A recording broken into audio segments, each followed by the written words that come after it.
नमस्कार, मी गायत्री विथ स्वामी सेवा चॅनलमध्ये आपल्या सर्वांचं स्वागत आहे। तर व्हिडिओ सुरू करण्याआधी माझ्या चॅनलला लाईक, शेअर आणि सबस्क्राईब करा। तर उद्या आहे गुरुपौर्णिमा।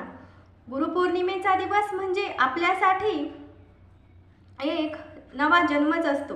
तर प्रत्येकास माहीत आहे की या विश्वात जन्म घेणाऱ्याला परमेश्वराचे सानिध्य लाभण्यासाठी श्री गुरूंना शरण जावे लागतात। आपण सर्व भाग्यवान आहोत की परब्रह्म श्री स्वामी समर्थ महाराजांनी आपले गुरुपद स्वीकारलेले आहेत।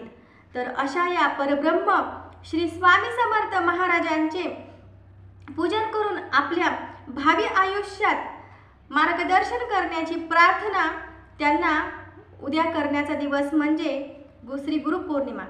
तर येणारी गुरुपौर्णिमा आपण आपल्या घरी परब्रह्म भगवान श्री स्वामी समर्थ महाराजांचे षोडशोपचार पूजा अभिषेक करून त्यानंतर त्यांचे चरणतीर्थ म्हणजे चरणतीर्थाचा मंत्र अकाल मृत्युहरणम सर्व व्याधी विनाशनम श्री स्वामी समर्थ पादोदकम तीर्थे जठरे धारम्याम्यहम शिरसा धारम्याम्यहम हा अभिषेक झाल्यानंतर हा मंत्र तीर्थप्राशन करायचा आहे।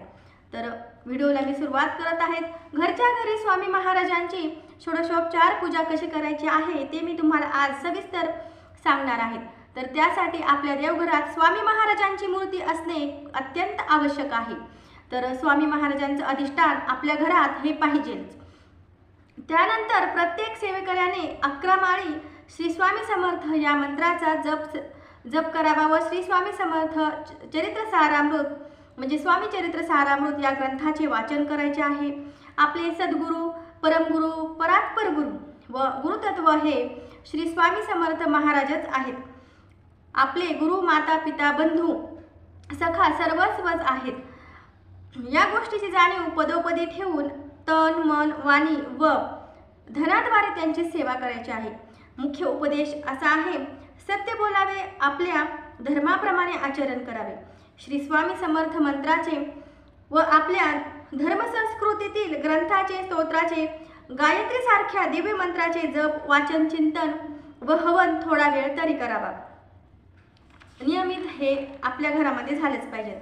तर मातृदेवो भव, पितृदेवो भव, आचार्य देवो भव, अतिथी देवो भव, श्री देवता भव, परश्री माते समान हे मुख्य उपदेश या सेवेमध्ये असतो।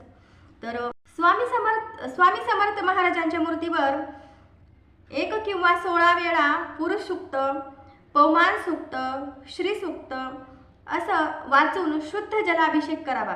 त्यानंतर स्वामींना अष्टगंध, अक्षदा, फूल वाहून, धूप, दीप ओवाळून व गोड पदार्थाचा नैवेद्य दाखवून विनंती करावी। आता विनंती कशी करायची आहे ते मी तुम्हाला सांगणार आहे।